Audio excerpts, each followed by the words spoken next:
అరే ఎందుకు నవ్వుతున్నారో మాకు అర్థం కాలేదు. శ్రేయా దగ్గర నుంచి ఎవరు లాగేసుకున్నారు? ఈయన లాగేసుకున్నారు. ఆయన లాగేసుకున్న తర్వాత ఎవరు లాగేసుకున్నారు? ఆవిడ లాగేసుకున్నారు.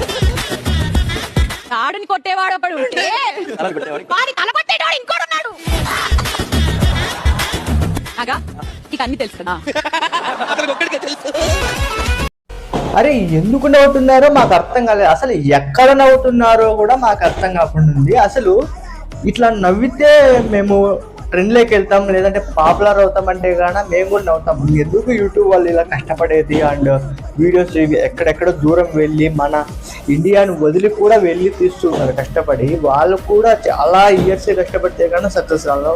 కానీ మీరు మటుకు మొన్న ఏదో వన్ మంత్ బ్యాక్ పెట్టిన ఒక్క బిగ్ బాస్ అగ్ని పరీక్ష నుంచి ఏదో ఒక వీడియో వైరల్ అవుతుంది. పోస్ట్ చేస్తున్నట్టు వైరల్ అవుతుంది. ఎందుకు ఎక్కడ నవ్వుతున్నారో తెలియదు, ఎక్కడ నవ్వాలో తెలియదు. గ్రేట్.